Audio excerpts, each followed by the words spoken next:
반갑습니다. 코로나라는 전대미문의 상황 속에서 한 해를 보냈습니다. 방역의 주체로 불편을 감수해 주신 국민들과 의료진, 방역 당국자들의 노고가 참으로 컸습니다. 자영업, 소상공인들의 동참과 희생, 대기업과 중소기업, 노사 간의 상생 협력이 있었기에 우리 경제를 지키며 최소한의 일상을 유지할 수 있었습니다. 함께 주신 경제인들과 국민경제자문회의 위원들께 한 해 동안 수고하셨다는 말씀과 함께 감사의 인사를 드립니다.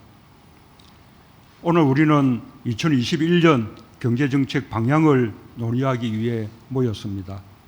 코로나라는 불확실성 속에서 내년 한 해의 정책 대응이 향후 수년간 우리 경제의 앞날을 좌우하게 될 것입니다. 미래를 내다보며 대한민국 경제가 나아갈 방향을 함께 모색하는 자리가 되기를 바랍니다. 전 세계가 어려운 가운데서도 우리 경제는 정말 잘해왔습니다. 정부가 예측하고 계획한 대로 3분기부터 성장률의 반등을 이루었습니다. 올해 OECD 국가 중 최고 성장률을 달성하고 지난해 세계 12위였던 GDP 순위가 10위 내로 올랐을 전망입니다.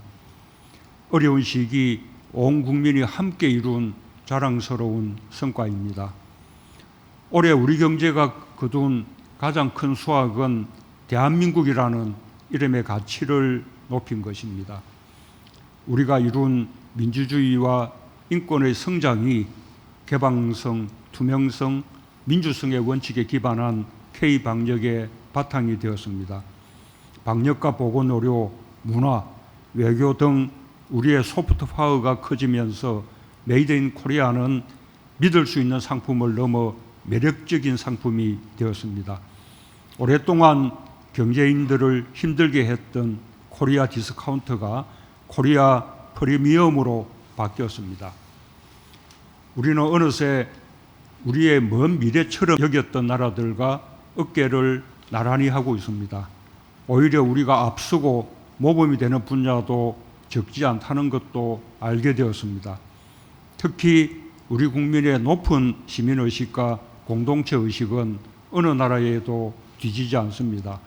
그 자신감 위에서 우리는 2021년을 한국 경제 대전환의 시간으로 만들어야 하겠습니다. 시작은 코로나 위기의 확실한 극복입니다. K방역의 역량을 총동원해 코로나 재확산의 고리를 완전히 끊어내야 합니다. 경제에서도 마찬가지입니다. 성장률이 플러스로 전환되고 수출이 늘고 있지만 코로나 재확산으로 고용 회복세가 더딥니다. 소상공인, 자영업자의 어려움도 계속되고 있습니다. 성장뿐 아니라 국민의 삶이 회복될 때 우리는 비로소 코로나 위기를 완전히 극복했다고 말할 수 있을 것입니다.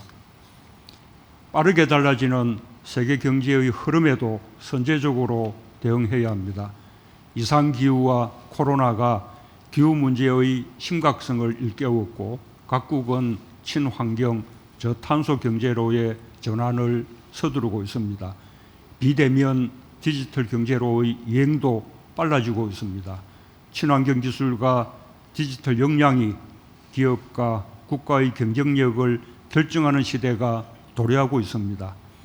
다행히 우리는 한 발 앞서 준비해 왔습니다. 제조업 르네상스 전략 등을 통해 산업 구조를 환경 친화적이고 스마트하게 바꿔왔습니다. 그린 뉴딜과 디지털 뉴딜, 지역 균형 뉴딜을 축으로 하는 한국판 뉴딜 종합 계획도 마련했습니다. 이제 구체적인 성과를 만들어낼 때입니다. 2021년 경제정책 방향은 빠르고 강한 경제 회복과 선도형 경제로의 대전환입니다. 재정, 금융 등 정책 수단을 총동원하고 민관이 합심하여 민생 경제의 확실한 반등을 이뤄내야 하겠습니다. 우선 내년도 확장 예산을 필요한 곳에 신속하게 투입해야 합니다. 백신 보급을 속도감 있게 추진하고 코로나 재확산에 따른 피해 업종과 피해 계층에 대한 지원도 신속을 생명으로 삼아야 합니다.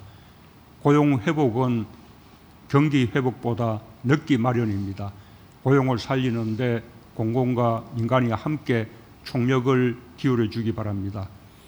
아울러 늘어난 시중 유동자금이 미래를 위한 투자로 흘러들게 해야 합니다.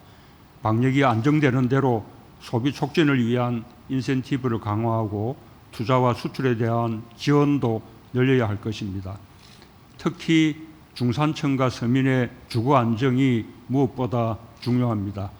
내년에 사전 청약이 시작되는 3기 신도시 등 수도권 127만 호 공급을 신속하게 추진하고 역세권 등 수요가 많은 도심에 주택 공급을 늘릴 수 있는 다양하고 효과적인 방안을 강구하기 바랍니다. 매매 시장과 전세 시장의 안정은 속도가 생명임을 특별히 유념해 주기 바랍니다. 선도형 경제로의 대전환을 이루기 위해서는 우리 경제의 구조를 새롭게 바꾸어야 합니다. 내년부터 본격적으로 추진될 한국판 뉴딜은 저탄소 경제로 나아가는 우리 기업들을 지원하고 산업 전반에 디지털 경쟁력을 더할 것입니다. 선도형 경제는 사람의 창의력이 핵심 경쟁력이 되는 경제입니다. 지금 코스피와 코스닥 시장에서 성과를 보여주고 있는 제2 벤처 붐을 더욱 확장해 나가야 합니다. 기업인, 노동자, 젊은이들이 창의력을 마음껏 발휘할 수 있는 환경을 만드는 것이 무엇보다 중요합니다. 실패의 두려움 없이 도전할 수 있도록 고용 안전망과 사회 안전망을 강화하고 노력한 만큼 정당한 결과를 얻을 수 있도록 공정한 경쟁 환경을 만들어야 합니다. 국민 취업 지원 제도와 전국민 고용보험제도 그리고 지난주 국회를 통과한 공정경제 3법은 상생과 포용을 위한 힘찬 발걸음이자 선도형 경제를 향한 도약의 토대가 될 것입니다. 경제인들께서도 공정경제 3법이 기업을 힘들게 하는 것이 아니라 기업을 건강하게 하여 글로벌 경쟁력을 키우는 길이라는 긍정적 인식을 가져주시기 바랍니다. 경제정책 방향은 오늘 완성되는 것이 아닙니다. 구체적인 정책을 만들고 신속하게 집행하여 가시적인 성과를 창출해야 합니다. 정책이 의도한 효과를 내는지 현장과 끊임없이 소통하면서 상황에 맞게 보완하고 발전시켜 나가야 합니다. 오늘 경제인들과 자문위원들의 고견을 경청하고 정책에 잘 반영해 주기 바랍니다. 우리가 함께 마련하는 2021년 경제정책 방향이 민생 회복과 우리 경제의 상생 도약을 위한 튼튼한 디딤판이 되기를 바랍니다. 감사합니다.